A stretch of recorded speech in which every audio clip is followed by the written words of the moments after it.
জাহাজনামা। আপনি এখনকার যদি ইতিহাস পড়তে যান তাহলে বিকৃত ইতিহাস অনেকগুলো পেয়ে যাবেন। সেই সময়কার সমসাময়িক এলাকার বিখ্যাত ইতিহাস হচ্ছে রাজতরঙ্গিনী। কাশ্মীরের ইতিহাসের জন্য পড়তে থাকে, মুসলমানরা লিখেছে তা নয়। জাহাজনামা করে দেখেন, হিয়াংশাং যখন চীন থেকে ভারতবর্ষে এসেছে ভ্রমণ করতে, তার হিস্ট্রি করে দেখেন, তাই সব ইতিহাসগুলো পেয়ে যাবেন। কাশ্মীর 125 নম্বর পৃষ্ঠায় লেখা আছে মুহাম্মদ বিন কাসেম ভারতবর্ষে কি কারণে এসেছিলেন। দুটো ঘটনা পাওয়া যায়। এক, সেই সময়কার বাগদাদের খলিফার নাম কি ছিল? হাজ্জাজ বিন ইউসুফ। কে কথা বলেন? কে ছিল? হাজ্জাজ বিন ইউসুফ। হাজ্জাজ বিন ইউসুফ যে মোটেও যে ভালো মানুষ ছিল তা না। মুসলমান তাকে জালেম শাসক হিসেবে চেনে, মানে সে কম জাতের মানুষ ছিল না। মানে কেউ তাকে টেক্কা দেবে সেটা কেউ হজম করবে না, কেউ তাকে একটা থাপ্পড় মারবে সে আর একটা থাপ্পড় মেরে ছেড়ে দেবে না, এমনটা ছিল না। মানে মুসলমান তাকে ভালো মুসলমান মনে করে না। হাজ্জাজ বিন ইউসুফ নাম বলার আগে বলে জালেম শাসক হাজ্জাজ বিন ইউসুফ। আমরা বলি কি বলি না? তো সেই সময় বাগদাদে আছে কে? বাগদাদে আছে হাজ্জাজ বিন ইউসুফ। আর আরো বাগদাদ এই যে মধ্যপ্রাচ্য, সেই সময় তারা ব্যবসা করার জন্য ভারতে আসতো। কোথায় আসতো? কোথায় আসতো বলুন তো? ভারতবর্ষে আসতো স্যার ব্যবসা করার জন্য। আর ভারতবর্ষে আসার জন্য তখন তার বিমান ছিল না। বিমান ছিল নাকি দেখুন যে আকাশে উড়ে চলে আসবে? কি ছিল দেখুন? এই যে জলপথ। আর জলপথের আমাদের মুম্বাইয়ের যে বন্দর আগে থেকে ছিল, মাদ্রাসা বন্দর আগে থেকে ছিল, বাংলাদেশের চিটাগাং আগে থেকে ছিল। 2000 বছর আগে এই বন্দরগুলো তৈরি হয়ে গেছে। পাকিস্তানের বর্তমান পাকিস্তানের করাচি ওখানে আগে থেকে ছিল। এখন ওই জায়গাটা বলে সিন্ধু। ওটাকে কি বলা হয়? সিন্ধু। যখন মুহাম্মদ বিন কাসেমের সময়ে হাজ্জাজ বিন ইউসুফ তিনি শ্রীলঙ্কাতে ব্যবসা করার জন্য ভারতের যে বন্দর দেওয়াল বন্দর, বর্তমান পাকিস্তানের করাচি থেকে মাত্র 50 কিলোমিটার উত্তরের দিকে ওই বন্দর এখন মজুদ আছে। ওই বন্দর হয়ে তাকে ঘুরে যেতে হতো শ্রীলঙ্কাতে প্রবেশ করার জন্য, ব্যবসা করার জন্য। তো হাজ্জাজ বিন ইউসুফকে শ্রীলঙ্কা থেকে 5খানা জাহাজ ভর্তি খাদ্য, এই যে আমরা গরম মশলা বলি না, শ্রীলঙ্কা ভারতবর্ষে গরম মশলা প্রথম থেকে বিখ্যাত। পুরো বিশ্বে 1 নম্বর ভারতবর্ষে গরম মশলা, মানে কাঠ মশলা যদি আমরা বলি, চন্দন কাঠ বিশ্বের মধ্যে এখন এটা বিখ্যাত। ভারতবর্ষের মধ্যে দামি চাষ কোনো জায়গা হয় না। তো ওই সময় শ্রীলঙ্কা হয়ে ভারতবর্ষের দেওয়াল বন্দর হয়ে পাকতায় তখন জলপথে 5খানা জাহাজ ভর্তি খাদ্যদ্রব্য আসছিল। আর দেওয়াল বন্দর থেকে জলদস্যুরা হাজ্জাজ বিন ইউসুফের 5খানা জলজাহাজকে তারা হাইজ্যাক করেছিল, ডাকাতি করেছিল। মানে আগে ওই নদী পথে ডাকাতি হতো। যারা আপনারা প্রথম মানুষ 70-80 বছর হয়ে গেছে তারা জানেন যে নদীতে যখন নৌকা চলতো আরেকটা নৌকাকে কি করতো? অ্যাটাক করতো, হাইজ্যাক করতো, কেটে তাদের সয় সম্পত্তি যা আছে ছিনতাই করতো।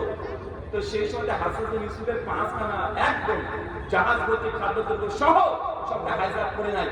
হাজ্জাজ বিন ইউসুফ তখন সঙ্গে সঙ্গে চিঠি পাঠায় এই দেওয়াল বন্দর, মানে দেওয়ালের এরিয়াতে যিনি সেই সময় রাজা ছিলেন, তার নাম কি? তার নাম জানেন? দেওয়াল বন্দরে হিন্দু রাজা, উনি এই সময়তে এখানকার রাজত্ব চালাচ্ছেন। হাজ্জাজ বিন ইউসুফ সেই সময় চিঠি তাকে পাঠিয়ে দেয় যে আমার 5খানা বিমান ভর্তি আসছিল, আপনার এলাকা থেকে হাইজ্যাক করা হয়েছে, যত দ্রুত সম্ভব আমার এই বিমান, এই জাহাজ আপনি ফেরত দেন। উনি তখন স্পষ্ট ঘোষণা করে দেন যে আমি পারবো না, এটা আমার আয়ত্তে নাই। কিন্তু তার আয়ত্তেই ছিল। হাজ্জাজ বিন ইউসুফ তখন সেই সময়তেই বাগদাদ থেকে সৈন্য পাঠিয়ে দেয় পাল্টা জবাব দেওয়ার জন্য। কেন আমার জাহাজকে আক্রমণ করা হবে? আমি তো ট্যাক্স দিই, আমি জলপথ ব্যবহার করবো তো ট্যাক্স দিই, কেন আমার জাহাজকে এখানে আক্রমণ হবে? হাইজ্যাক কেন করা হবে? যখন প্রথমে পাঠিয়ে দেয় ওই রাজা তখন লড়াই করে মুসলিম সৈনিকদেরকে পরাস্ত করে দেয় প্রথম পর্যায়ে। এরপর হাজ্জাজ বিন ইউসুফ তার জামাই মুহাম্মদ বিন কাসেম, কে কথা বলেন? মুহাম্মদ বিন কাসেম কে? হাজ্জাজ বিন ইউসুফের ভাইয়ের মেয়ের জামাই, মানে তারও জামাই। তখন মুহাম্মদ বিন কাসেম ভারতবর্ষে পাঠায়, তখন বছর মাত্র 17 বছর বয়স। যখন তিনি এসেছেন ভারতবর্ষে, রাজার নাম ছিল রাজা দাহির। কি নাম কথা বলেন? রাজার নাম কি? রাজা দাহির। এখন আপনি উইকিপিডিয়া করে দেখে নিতে পারবেন। এখন ইতিহাসের বই, ভালো অথেন্টিক বইগুলো করে দেখেন, রবিলা খাবারের ইতিহাস করে দেখেন, আপনি যে কোনো সেই সময় ইতিহাস করে দেখেন, আপনি পেয়ে যাবেন। রাজা দাহির সেই সময়তে বলছেন রাজা দাহিরের সঙ্গে লড়াই করার জন্য হাজ্জাজ বিন ইউসুফ তার জামাইকে পাঠিয়েছেন মুহাম্মদ বিন কাসেমকে। আচ্ছা বলেন তো, মুসলমানরা ভারতবর্ষে কেন আসলো? কি করতে এসেছে? ইচ্ছাকৃত এসেছে? আরে আগে থেকে রাজা দাহি তার যুদ্ধ তার যত জল জাহাজ ছিল সকলকে আটকে রেখেছে। এই জন্য প্রতিশোধ নেওয়ার জন্য ভারতবর্ষে এসেছে। মোহাম্মদ বিন কাসেম এসে ভারতবর্ষে ইসলাম প্রচার করে নাই। মোহাম্মদ বিন কাসেম এসে কোনো মন্দির ভেঙেছে এর কোনো ইতিহাসও পাওয়া যায় না, কোন ইতিহাস নেই। তিনি এসেছেন জাস্ট তার জবাব দিতে যে তার জাহাজগুলো যেন ফেরত পাওয়া যায়। এই জন্য মোহাম্মদ বিন কাসেম তিনি যুদ্ধ করার পরে কিছুদিন ভারতবর্ষে থেকে ও সিন্ধু অঞ্চলের বাইরে তিনি যান নাই। এরপরে তিনি আবার চলেছেন বাগদাদে। তিনি বাগদাদে মৃত্যুবরণ করেছেন। তিনি যদি ইসলাম প্রচার করতে আসতেন তাহলে কি তিনি বাগদাদে ছেড়ে যেতেন? কথা বলেন না। তো মুসলমান আসার জন্য বাধ্য করেছে সেই সময় একটা ব্রাহ্মণ্যবাদী যে রাজা ছিলেন, রাজা দাহি, তিনি মুসলমানদের সঙ্গে প্রথম যুদ্ধ ঘোষণা করেছেন। এই জন্য হাজরাত বিন ইউসুফের জামাই মোহাম্মদ বিন কাসেম মাত্র 17 বছর বয়সে তিনি ভারতবর্ষে এসেছে। কিন্তু এই কারণটা ভারতবর্ষে বলা হয় না। বলা হয়? কথা বলেন ভাই, আপনি কখনো শুনেছেন এই কারণ? কিন্তু আপনি ইতিহাস আজ থেকে হেঁটে দেখেন, আমার ইতিহাসটা মিলে যাবে। আর কেউ চ্যালেঞ্জ করে যেটা মিথ্যা কথা, আমরা ইতিহাস করে রেখে দিতে রাজি আছি। আমার কাছে এখনো আছে প্রত্যেকটা ঘটনার রেফারেন্স। তাহলে এখন মানুষকে ধুলো দিয়ে বক্তব্য দেওয়ার যুগ নাই। প্রত্যেকটা তথ্য যাচাই করা যায়, যায় কি যায় না? আরে এখন গুগল আছে, গুগল তো প্রথম হয়ে গেছে, বৃদ্ধ হয়ে গেছে। ওর ভাষা চ্যাট জিপিটি, হাফেজাহুল্লাহ, ডিপসিক, দামার বারকাতুন আলিয়া। আরে এআই টা একটা প্ল্যাটফর্ম। শুধু এআই এর মধ্যে এখন কমপক্ষে 55 থেকে 60খানা অনেকগুলো অ্যাপ্লিকেশন এখন অ্যাভেলেবল হয়ে গেছে। হয়েছে কি হয় না? আর ধ্রুব রাঠি আছে, ও দাও ফিস্তা, মানে একসঙ্গে 7খানা এআই মানে বের করে দিয়েছে। মানে একবার প্রশ্ন করে 7খানা জায়গা থেকে অ্যান্সার চলে আসবে। মানে এখন মানুষকে চোখে ধুলো দিয়ে বক্তব্য দেওয়ার যুগ নেই। আমার কথা হচ্ছে এটা মুসলমান ভারতবর্ষে কিভাবে আসলেন এই ইতিহাস আপনার জানার দরকার আছে। নচেত আজকে ইতিহাসকে বিকৃত করে মুসলিম জাতিকে ভারতবর্ষের শত্রু বানানো হচ্ছে। হচ্ছে না? কথা বলেন। এরপরে কে এসেছে? মোহাম্মদ বিন কাসেম আসার পরে ভারতবর্ষে কোনো মুসলমান ছিল না। ওই অঞ্চলে জাস্ট কিছু মানুষ ছিল, আর নাই। 250 বছর পর সুলতান মাহমুদ এসেছেন। 17 বার তিনি ভারতবর্ষে আক্রমণ করেছেন। ইতিহাসে যা পাওয়া যায়। এরপর বাংলা, বিহার, পাটনা, বাংলাদেশের চাঁপাইনবাবগঞ্জ, দিনাজপুর, এই অঞ্চলগুলোতে তিনি প্রথম দিন এসেছিলেন। তার নাম কি? ইখতিয়ারউদ্দিন মোহাম্মদ বখতিয়ার খিলজি। কে এসেছিল? ইখতিয়ারউদ্দিন মোহাম্মদ বখতিয়ার খিলজি 1204 খ্রিস্টাব্দে এসেছে। কিন্তু এদের নামে যে দুর্নাম ছড়ানো হয়, এরা মন্দির ভেঙেছে, কিন্তু অথেন্টিক কোনো প্রমাণ নাই। শুধু মুখে মুখে দাবি। হোয়াটসঅ্যাপ ইউনিভার্সিটি ইতিহাস পড়ে মুসলমানকে আজকে এই অভিযোগগুলো করা হয়। আচ্ছা, নালন্দা বিশ্ববিদ্যালয় আছে না? বেড়ে নালন্দা বিশ্ববিদ্যালয়ের নাম শুনেছেন না? নালন্দা বিশ্ববিদ্যালয় কাদের? এটা হিন্দুদের বিশ্ববিদ্যালয় না, এটা বৌদ্ধদের। কাদের? তক্ষশিলা কাদের? বৌদ্ধদের। বিক্রমশিলা কাদের? বৌদ্ধদের। ভারতবর্ষের প্রাচীন ইতিহাস যদি ঘাটতে যান, সবগুলো বৌদ্ধদের ইতিহাস পাবেন। হিন্দুদের ইতিহাস খুব কম আছে। এই যে মালদার আদিনা মসজিদ এখন ঝামেলা শুরু হয়ে গেছে। মালদার আদিনা মসজিদ যেটা আছে, ওটাকে বলছে কি? এটা আদিনা মসজিদ নয়, এটা আদিনা মন্দির, আদিনাথ মন্দির, ভোলানাথের মন্দির। দাবি করা হচ্ছে কি? হচ্ছে না। আরে বৌদ্ধদের সাহিত্য ভালো করে পড়ে দেখেন। বৌদ্ধরা পরিষ্কার হয়েছে এই যে আদিনাথ যে মসজিদ দাবি করা হচ্ছে, মুসলমান বলছে এটা মসজিদ, হিন্দুরা বলছে না মন্দির, আর বৌদ্ধরা বলছে না এটা আমাদের বৌদ্ধের ধাম। অনেকে বলছে ভারতবর্ষে মুসলমানদের যত বড় মসজিদ আছে, মসজিদ করে ওর মধ্যে মন্দির পাওয়া যাবে। তা বলছে না ভাই যে মসজিদ খনন করলে মন্দির পাওয়া যাবে। বৌদ্ধরা বলছে আর একটু বেশি করে খোঁজ, দেখো ওর মতো আর গির্জা আমাদের বৌদ্ধ ধাম পাওয়া যাবে। আর আসলে পাওয়া যাবে, আর আসলেও পাওয়া যাবে। রাজা হর্ষ 1089 খ্রিস্টাব্দে রাজতরঙ্গী খ্রিস্টান 112 পরিষ্কার লিখেছেন যে হিন্দু রাজা ভারতবর্ষের প্রায় 1000 মন্দিরকে ভেঙে দিয়েছে। কেন ভেঙেছে জানেন? সেই সময় হিন্দুদের সঙ্গে হিন্দুদের লড়াই ছিল, হিন্দুদের সঙ্গে বৌদ্ধদের লড়াই ছিল। কারণ মুসলমানদের কোনো ভারতবর্ষে ছিল না। লড়াই কার সঙ্গে করতো? উঁচু বর্ণের হিন্দুরা উঁচু বর্ণের হিন্দুর সঙ্গে, ব্রাহ্মণদের সঙ্গে বৌদ্ধদের, ব্রাহ্মণদের সঙ্গে জৈনদের, জৈনদের অনেক মন্দির ভেঙে হিন্দু দাদারা সনাতনী দাদারা নিজের মন্দির বানিয়ে নিয়েছে। কিন্তু এই ইতিহাসগুলো তারা ভুলে গেছে মনে করছে। কিন্তু ভাই ইতিহাসের পাতা এখন লেখাই আছে, আপনি একটু চর্চা করলে আপনি পেয়ে যাবেন। অনেকগুলো এরকম ঘটনা যদি বলতে শুরু করে দিই, ভারতবর্ষের মন্দির ভাঙার ইতিহাস কেন ভেঙেছে এর একাধিক ইতিহাস পাওয়া যায়। কিন্তু আমরা মুসলমান, আমরা ইতিহাসটা দূর কি বাদ, আমরা বাংলায় ঠিক মতো বলি না। মানে আপনাকে এসে আপনার ঘরের মধ্যে এসে বলে যাচ্ছেন। আচ্ছা, আরে ছোট্ট কথা বলে শোনেন। বাবরি মসজিদ যখন তৈরি হয়েছিল কত খ্রিস্টাব্দে? 1527 থেকে 30। কত? 1527 থেকে 530 খ্রিস্টাব্দে বাবরি মসজিদ তৈরি করা হয়েছে। দাবি কি? এর রামের জন্ম হয়েছিল। আচ্ছা, থাকতেই পারে, এক শ্রেণী যদি ধরে নিলাম, ফরসি ধরে নিলাম ছিল, তো রাম মন্দির তার মানে ভেঙে তারপরে তো বাবরি মসজিদ তৈরি করতে হয়েছে, তাই না? তো বাবরি মসজিদ কত খ্রিস্টাব্দে তৈরি হয়েছে বলছেন? 1527 থেকে 30-এর মধ্যে। ভারতবর্ষে বাল্মীকি রামায়ণের পরে সবচেয়ে বিখ্যাত রামায়ণের নাম হচ্ছে রামচরিতমানস, যেটা তুলসীদাসী রামায়ণে পরিচিত আছে। আর যত ভগবত কথা বলে, রামচন্দ্রের জীবনী নিয়ে আলোচনা করে, সবাই বাল্মীকি রামায়ণ নয়, বরঞ্চ রামচরিতমানসের দোহা করে বলে তারা ব্যাখ্যা করে। এই যে তুলসীদাসী যে রামায়ণ বা রামচরিতমানস, এটা কখন লেখা হয়েছে আপনি জানেন? 1570 খ্রিস্টাব্দের পরে। কত বলেন তো ভাইজান? এটা একটু হিসাবটা বুঝেন, একটু হিসাব বোঝেন, অ্যান্সার আপনি নিজে পেয়ে যাবেন। 1530-এ রামের জন্মভূমি ভেঙে বাবরি মসজিদ হচ্ছে 1530-এ, আর রামের জীবনী দেখাচ্ছে কখন? রামচরিতমানস 1570-এর পরে। আচ্ছা, সত্যিই যদি বাবরি মসজিদ রাম জন্ম ভেঙে বাবরি মসজিদ তৈরি করতেন, তাহলে মসজিদ তৈরি করার 40 বছর পর রামের জীবনী লিখছেন রামচরিতমানস তুলসীদাস মহারাজ। তিনি কি একবার উল্লেখ করতেন না তার বইয়ে যে প্রভু রামের জন্মস্থান মুসলমান সম্রাটরা ভেঙে এখানে মসজিদ তৈরি করে দিয়েছে? লিখতেন কি লিখতেন না? কথা বলেন, লিখতেন কি লিখতেন না? আরে লিখতেন না ভাই। আর রামের জীবনী তখন লেখা হচ্ছে। আর 1570-এর আগে, রামচরিতমানস লেখার আগে ভারতবর্ষে রামের এত পুজো করা হতো না, এত পুজো হতো না। এটা ইতিহাস দ্বারা প্রমাণিত আছে। রামচরিতমানস লেখার পরে রামকে ভগবান হিসেবে অবতার হিসাবে পুরুষোত্তম হিসেবে ভারতবর্ষে প্রতিষ্ঠা লাভ করেছে। আমার ছোট্ট সারা প্রশ্ন, যদি সত্যি বাবর রামের মন্দির ভেঙে ওখানে মসজিদ তৈরি করতো, তাহলে রামচরিতমানস তো তার 40 বছর পরে রচনা করা হচ্ছে, লেখা হচ্ছে। একটা মন্ত্র লিখবে না, ভূমিকাতে কথা লিখবে না, শেষ কথা লিখবে না, তার সমস্ত হাজার হাজার শ্লোক লিখেছে। অর্থাৎ একটা তো লিখতে পারতো না, কিন্তু লেখা নেই। কি লেখা আছে? বাল্মীকি রামায়ণ আরণ্যকাণ্ড 139 নম্বর অধ্যায়, এদের সঙ্গে শেষ শ্লোক লিখছে, যথা হি চোরাহা তথা হি বুদ্ধা। শোনো, যারা বৌদ্ধ এরা হচ্ছে চোরের ন্যায়, ডাকাত। বৌদ্ধদেরকে চোর বলা হয়েছে রামায়ণের মধ্যে। বৌদ্ধদের চোর বলছে কি? রামায়ণ বলছে। কেন? কারণ বৌদ্ধদের সঙ্গে সেই সময় হিন্দুদের দ্বন্দ্ব ঝামেলা মারামারি চলছে, এই যে বৌদ্ধকে চোর পর্যন্ত বলা হয়েছে।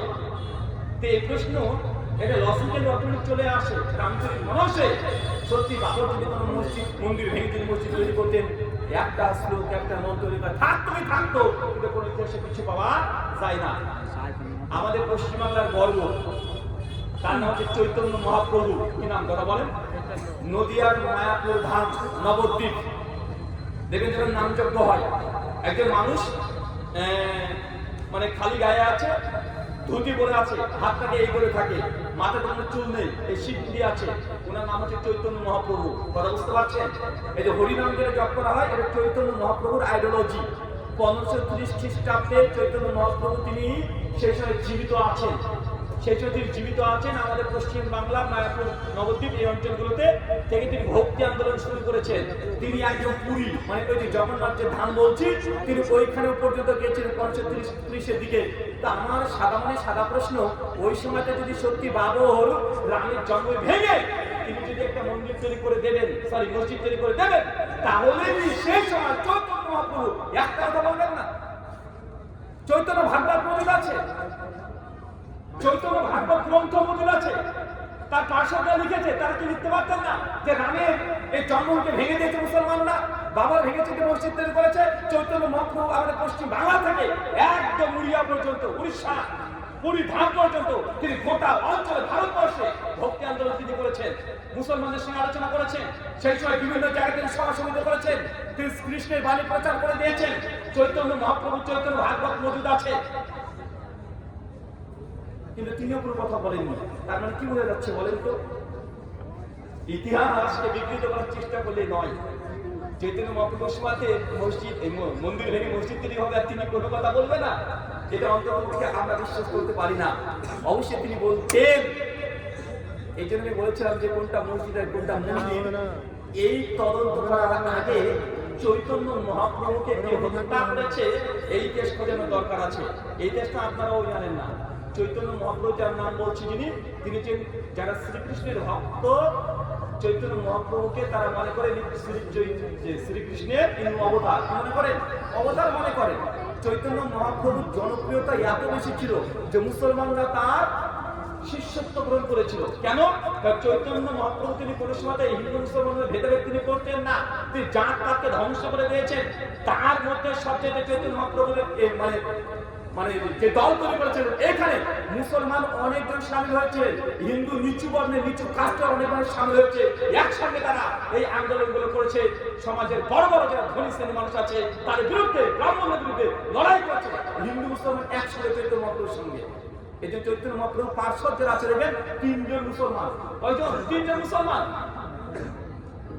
চৈতন্য মহাপ্রভুর এই জনপ্রিয়তা যখন ছড়িয়ে গিয়েছিল, হিন্দু সমাজ যখন তাকে গ্রহণ করেছে, ইনি স্বয়ং শ্রীকৃষ্ণের অবতার, ইনি জগন্নাথ দেবের অবতার, তখন ব্রাহ্মণ্যবাদীদের টনক নড়ে গিয়েছিল। যদি চৈতন্য মহাপ্রভুকে অবতার হিসেবে গ্রহণ করে না হিন্দু সমাজ, তাহলে ওই জগন্নাথ মন্দিরের হবে কি কোটি কোটি টাকা থাকে ওখানে, তাহলে তো এই শ্রীকৃষ্ণের ভক্তরা দখল করে নেবে। চৈতন্য মহাপ্রভু সেই দিন গিয়েছিল 1530 খ্রিস্টাব্দে জগন্নাথ মন্দিরে।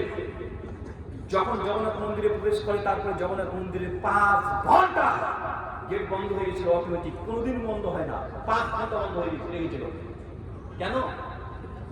রাত্রি 10টা 20 মিনিটে তারপরে মন্দিরে গেট খোলা হয়। চৈতন্য মহাপ্রভুর সঙ্গে 3 জন গদাধার সহ আর 2 জন তার শিষ্য গিয়েছিল। গেট খুলে যাচ্ছে, মন্দিরের ভিতরে চৈতন্য মহাপ্রভু নাই। ওখান থেকে মানুষ প্রচার করে দিল যে চৈতন্য মহাপ্রভু তিনি ভগবান জগন্নাথ দেবের সঙ্গে বিলীন হয়ে গেছে, তার আত্মার সঙ্গে মিশে গেছে। চৈতন্য মহাপ্রভু আর খুঁজে পাওয়া যায়নি। এই ইতিহাস বলছি, শেষ আপনার বোঝানোর জন্য একটা পয়েন্ট বলবো। 5 ঘন্টা মন্দির বন্ধ ছিল। কয় ঘন্টা? মন্দিরের ভেতরে ঢুকেছে, 5 ঘন্টা পর দেখছে যে মন্দিরে কোনো মানুষ নাই, শেষ। তিনি প্রচার করে দিলেন ব্রাহ্মণ্যবাদীরা যে না, চৈতন্য মহাপ্রভু তিনি এত বড় ভগবানের ভক্ত যে তিনি মূর্তির সঙ্গে বিলীন হয়ে গেছেন, তিনি মিশে গেছেন তার সঙ্গে।